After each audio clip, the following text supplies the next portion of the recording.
گھر میں جو بی بی برتن دھوتی ہے وہ ہمارے ساتھ بیٹھ کے روٹی نہیں کھا سکتی، اس کو یہ اجازت نہیں ہوتی۔ ہمارا جو مزدور ہوتا ہے نا، ایک صاحب کہنے لگے یہ بچہ میرے پاس کام کرتا ہے، اس کے ابا جی بھی کرتے تھے، تو میں نے کہا اس کا مطلب یہ ہے کہ تم نے آگے نہیں بڑھنے دیا، تم نے کہا مزدور ہی رہنا ساری زندگی، یہی رہنا میرے پاس، آگے نہ بڑھنا۔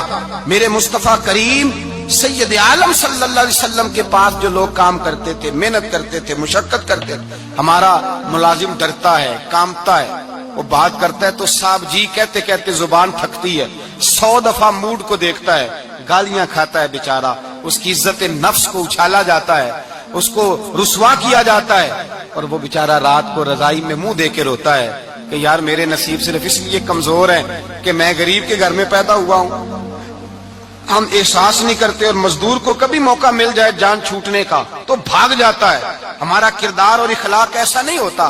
حضرت زید بن حارثہ رسول اللہ کے غلام تھے، نبی پاک کے گھر میں جھاڑو دیتے تھے، برتن مانجتے تھے، یہ بچپن میں اپنے قبیلے سے گم ہو گئے تھے، کسی نے اغوا کر کے لا کر کے بیچ دیا تھا، گم ہو گئے تھے، حضور کی بارگاہ عالی مرتبت میں لائے گئے۔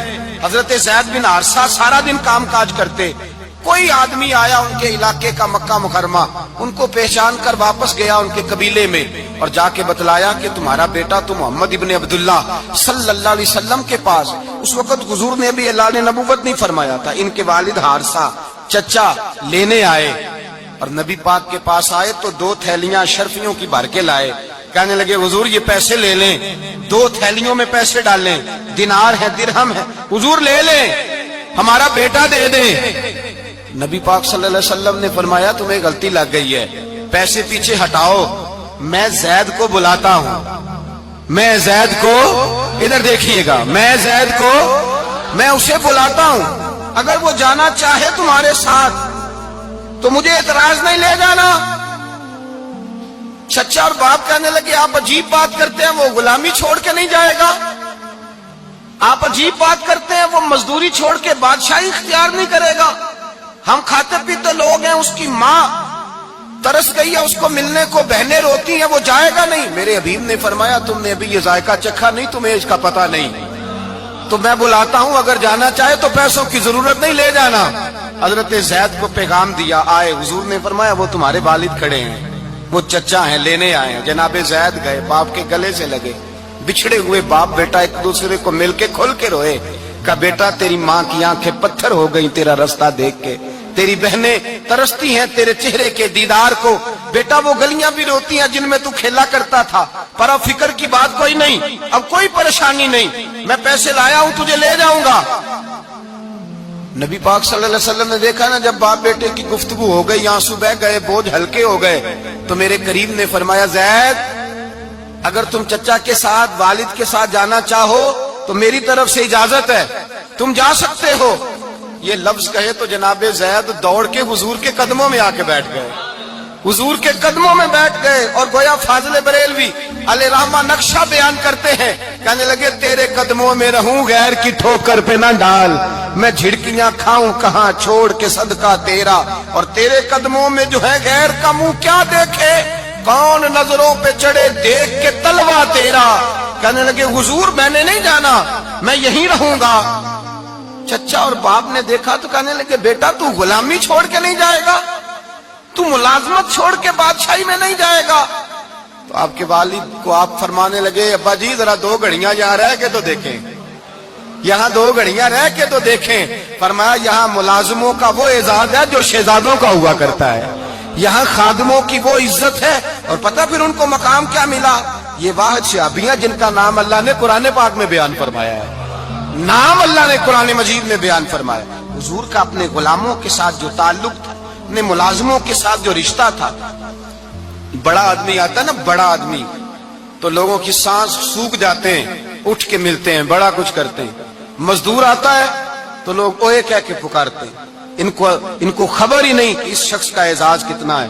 حضرت انس بن مالک رضی اللہ تعالیٰ عنہ فرماتے ہیں میں چھوٹا سا تھا، میری اماں مجھے حضور کے گھر چھوڑ گئی، میں نے 10 سال نوکری کی نبی پاک کی۔ کتنے سال بولیے؟ 12ویں دن لوگ کہتے ہیں بس بھائی ختم ہو گیا، اب فرینکنس ہو گئی ہے، اب جو مرضی تیرے ساتھ کریں گے۔ 10 سال نوکری کی میں نے، لیکن جناب انس فرماتے ہیں نبی پاک نے کبھی مجھے اف تک بھی نہیں کہا تھا، اف تک بھی نہیں کہا تھا، اف تک بھی۔ حضور نے بھیجا جاؤ فلاں آدمی کو بلا کر کے لاؤ۔ حضرت انس بن مالک رضی اللہ تعالیٰ عنہ فرماتے میں بلانے گیا، بچہ تھا چھوٹا سا، رستے میں بچے کھیل رہے تھے تو میں ان کے ساتھ کھیلنے لگا، محو ہو گیا، مجھے پتہ ہی نہ چلا وقت کا۔ حضور نے جب مجھے بھیجا تو فرمایا جلدی جانا اور جلدی آنا۔ اب مجھے خبر ہی نہیں، بڑی دیر ہو گئی۔ حضور وہاں انتظار کر کر کے خود تشریف لائے۔ کہتے جب نبی پاک آئے تو میں بچوں کے ساتھ کھیل رہا تھا۔ حضور نے جب مجھے کھیلتے ہوئے دیکھا، میری اچانک نظر پڑی تو میرے ہوش اڑ گئے۔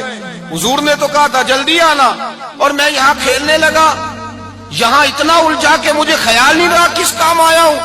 حضرت انس فرماتے ہیں میں ڈرنے لگا، جیسے جیسے حضور قریب آتے میری ٹانگیں کانپتی۔ فرماتے ہیں جب نبی پاک قریب آئے تو قربان جاؤں معصوم آمنہ کے، فرماتے ہیں حضور نے میری گردن پہ تھپکی دی اور حضور نے ہنس کے فرمایا او بھائی لگتا ہے تو کھیل میں گم ہوا ہے تو تجھے یاد ہی نہیں رہا میں نے کس کام بھیجا تھا، تجھے یاد ہی نہیں رہا۔ کہ یا رسول اللہ صلی اللہ علیہ وسلم میں بھول گیا تھا، میں ابھی جاتا ہوں۔ کیا انداز ہے، کیا شفقت ہے، کیا رنگ ہے۔ حضور میں ابھی گیا اور ابھی آیا۔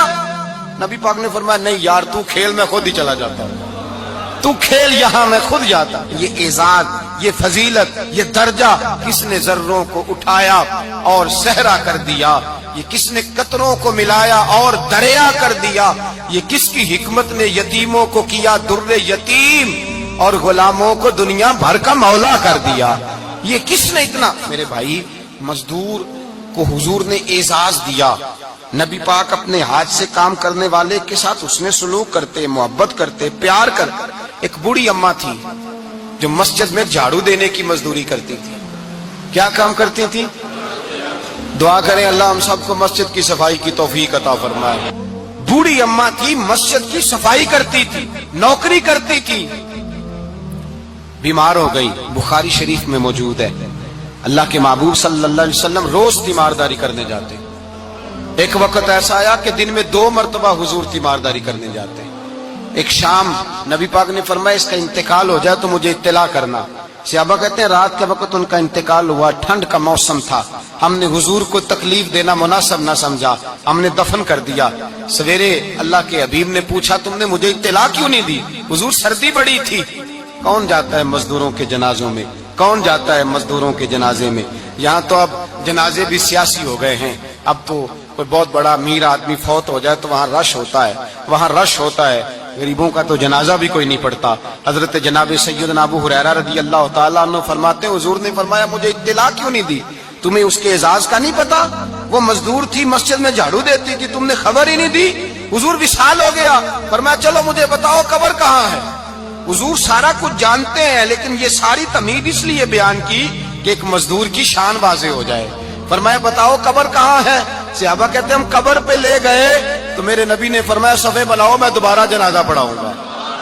میں دوبارہ جنازہ نہیں ہو سکتا، اس وقت ہو سکتا ہے جب وارث نے نہ پڑھاؤ، پھر دوسرا جنازہ جائز ہے۔ وارث نہ پڑھے تو اس سے پہلے 20 جنازے بھی ہو جائیں تو جب وارث پڑھ لے پھر دوسرا جنازہ نہیں ہو سکتا۔